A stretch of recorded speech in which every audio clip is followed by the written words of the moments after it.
আসসালামু আলাইকুম গাইস, এই ভর দুপুর দিনের বেলা কোথায় বের হয়ে পড়লাম এটাই আজকে দেখাবো।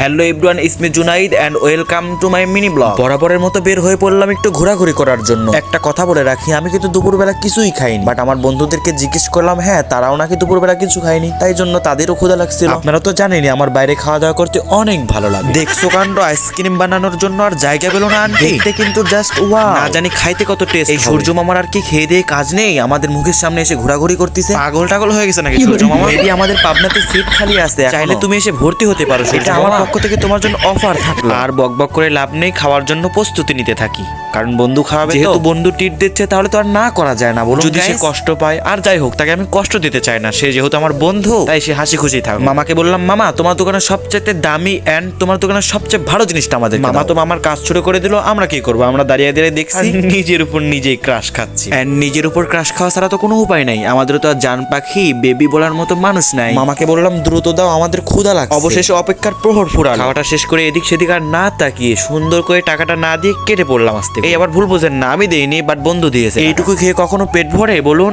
এই জন্য বন্ধুকে পাঠালাম দোকানে। সে হ্যালো পাগলের মাথায় এতটাই বুদ্ধি যে সে আনছে চকলেট। কিছুই করার নেই, যেহেতু বন্ধু আনছে তাই মুখের মধ্যে দিয়ে বাসার দিকে রওনা দিয়ে দিলাম।